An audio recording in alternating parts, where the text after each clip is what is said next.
ఒక సమ్మేళన ఆత్మీయ సభను చూసినట్టయితే ఎంతో జయప్రదంగా మీరు జరిగిస్తున్నారు. అందుకు మరి నాయకత్వం వహించినటువంటి ఇందాక మనం చెప్పుకుంటున్నటువంటి పెద్ద కుమార్, చిన్న కుమార్, టీ కుమార్, క్రాంతి, ఇంకా సులోచన, ఈ అమ్మాయి కూడా నాకు అప్పుడు చిటుకులా నడుస్తూ ఉండేది, లంగా జాకెట్ వేసుకొని. అప్పుడు ఇప్పుడు అలాగే ఉంది ఆ అమ్మాయి నవ్వు మొహంతో. ఇంకా అందరినీ కూడా నేనైతే మిమ్మల్ని చూడగానే చాలా సర్ప్రైజ్ అయినాను.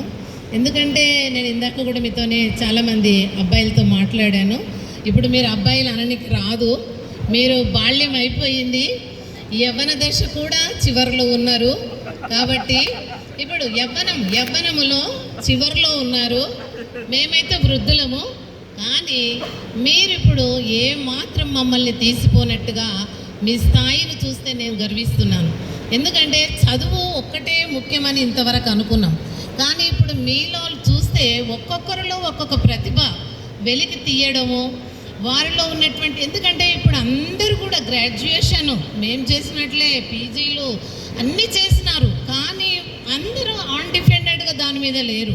కానీ మీలో ఉన్నటువంటి నైపుణ్యము మీరేం చేస్తున్నారంటే భార్య పిల్లలను అంతంత గొప్ప గొప్ప ప్రొఫెషన్లో ఉన్నారు.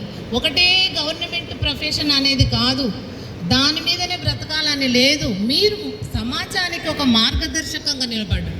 ఎందుకంటే చదువు ఇప్పుడు ఈ జనాభాను బట్టి కోట్లాది జనాభా పెరిగిన కొద్దీ అన్ని ఉద్యోగాలు ఉండవు కదా నాన్న. అందుకని మీరు ఏం చేస్తున్నారు, చదివింది అట్లా స్టోర్గా మీలో ఉంచుకొని ఆ పరిజ్ఞానంతో మీరు సమాజంలో మీ ఎదురుగా ఏది మంచి అనిపిస్తే ఆ డిపార్ట్మెంట్లో చేస్తున్నారు, ఆ శాఖలో చేస్తున్నారు. రియల్ ఎస్టేట్ కానివ్వండి, ఇంకా ఇందాక అగ్రికల్చర్ కానివ్వండి, టోటల్గా మన కంట్రీలో చూసినట్టయితే 32 డిపార్ట్మెంట్స్ ఉంటాయి, అంటే నాకు తెలిసినవి. అందులో మీరు ఆల్రౌండర్గా మీలో ఉన్నాయి.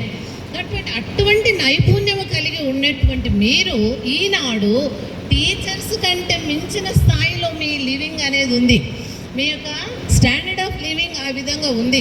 కాబట్టి ఇంత గొప్ప దశలో మీరు ఉన్నారంటే తెలివి చాలా ముఖ్యమైనది.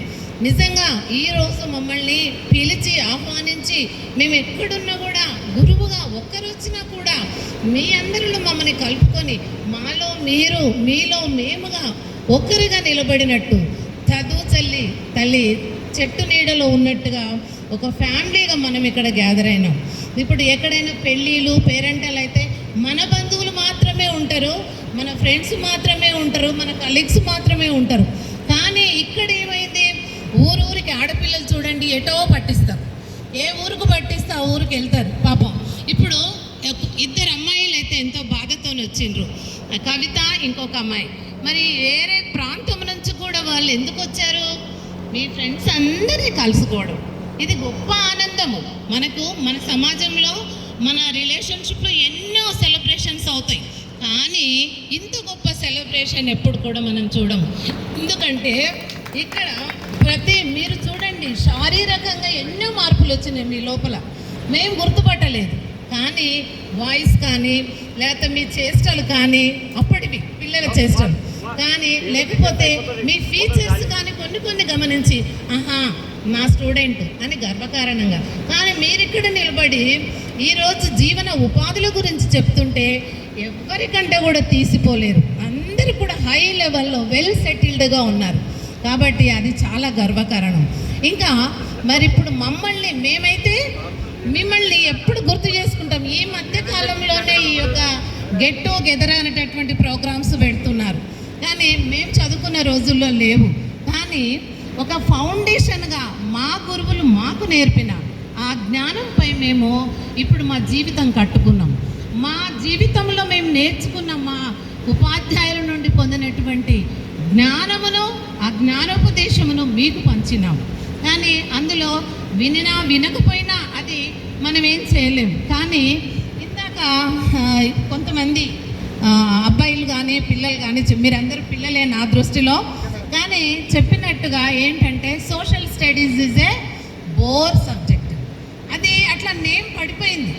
కానీ నేను కీసరగుట్టకు నరకూడ నుండి మన శంషాబాద్ మండలం నుండి కీసరకు వెళ్ళినాక శ్రీహరి అని హ్యాండిక్యాప్డ్ మీకు తెలుసుంటే డిఈఓ, ఆయన సమక్షంలో నేను నాగారంలో అక్కడ బహిరంగ సభలో నేను మాట్లాడినప్పుడు ఆ సార్ వెంటనే నాకు వివేకానంద స్వామి యొక్క బుక్ అక్కడ ఏం లేకపోతే లైబ్రరీ నుండి తెప్పించి ఇచ్చాడు. ఎందుకంటే ఇంగ్లీష్ సారు నాది గొప్ప, మ్యాథ్స్ టీచర్ నాది గొప్ప, ఇలా సబ్జెక్టు పరంగా వాళ్ళ చెప్పడం వలన పిల్లలు దాన్ని హైలైట్ చేసేవాళ్ళు, సోషల్లో డౌన్ అయ్యేవాళ్ళు. నేనేం చేసిన అప్పుడప్పుడే అంటే నేను కూడా పద్యాలు రాస్తాను, గేయాలు రాస్తాను. మీకు కూడా కొంతమంది తెలిసి ఉండొచ్చు, నరకుడలో నేను చాలాసార్లు పాటలు పాడడం, సెలబ్రేషన్స్లో స్పీచ్ ఇవ్వడము, ఇంకా పిల్లలకు కూడా నేను తెలుగులో దాంట్లో స్పీచెస్ కూడా రాసిచ్చిన.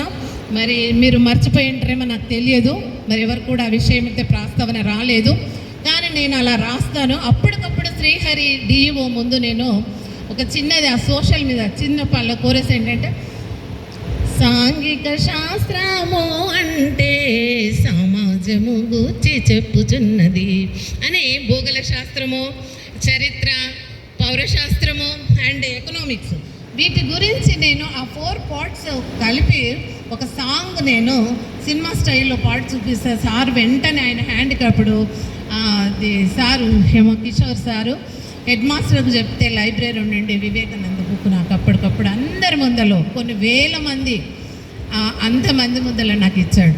సో అలాగే నాది ఎందుకు చెప్తున్నాను మీకు ఇక్కడ అంటే, ఇందాక మీరు చాలామంది బాధపడ్డారు, మేము సంపాదిస్తున్నాం, చాలా మంచి స్థాయిలో ఉన్నాము అన్నారు. దట్ ఈజ్ మంచిగా అంటే ప్రౌడ్ ఆఫ్. కానీ ఒకటి ఏంటంటే, మీరు మీ పిల్లలను చదివించాలని అనుకుంటున్నారు కదా, అంటే మీ నుండి మిగిలిపోయిన ఎడ్యుకేషన్ కానివ్వండి, మీ ఎయిమ్స్ కానివ్వండి, మీ ఉద్దేశాలు అవన్నీ కూడా మీ పిల్లల్లో నెరవేర్చాలని మీరు చూస్తున్నారు, అవునా? కాబట్టి నేనేమంటున్నానంటే, పిల్లలు చదవడము అనేది అది బలవంతంగా చేయాల్సింది కాదు.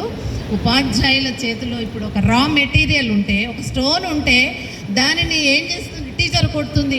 సోషల్ అంటే బోరు, అలా కాదు. బోర్ అనేది విన్నప్పుడు, ఇందాక టీచర్ కూడా అన్నారు, ఫస్ట్ ఆఫ్ ఆల్ ఏంటి వినాలి, లిజనింగ్. టీచర్ చెప్పింది వింటే, నేనైతే నా ఉపాధ్యాయులల్లా ఇప్పుడు 6 సబ్జెక్ట్స్లో 6 టీచర్స్ ఉండేవాళ్ళు. నేను కూడా గవర్నమెంట్ హై స్కూల్లో చదివాను, నేను ర్యాంకర్ స్టూడెంట్ని, మెరిట్ స్కాలర్ని. అయితే అప్పుడు నాకు ఒక సుమిత్ర టీచర్ అని లెఫ్ట్ హ్యాండ్, ఆమె దీంతోనే బోర్డు మీద అన్నీ ఎక్స్ప్లెయిన్ చేసి ఇండియా మ్యాప్ ఇట్లా వేసి చూపించేది. ఎంత టాలెంట్ టీచర్ ఆ రోజు.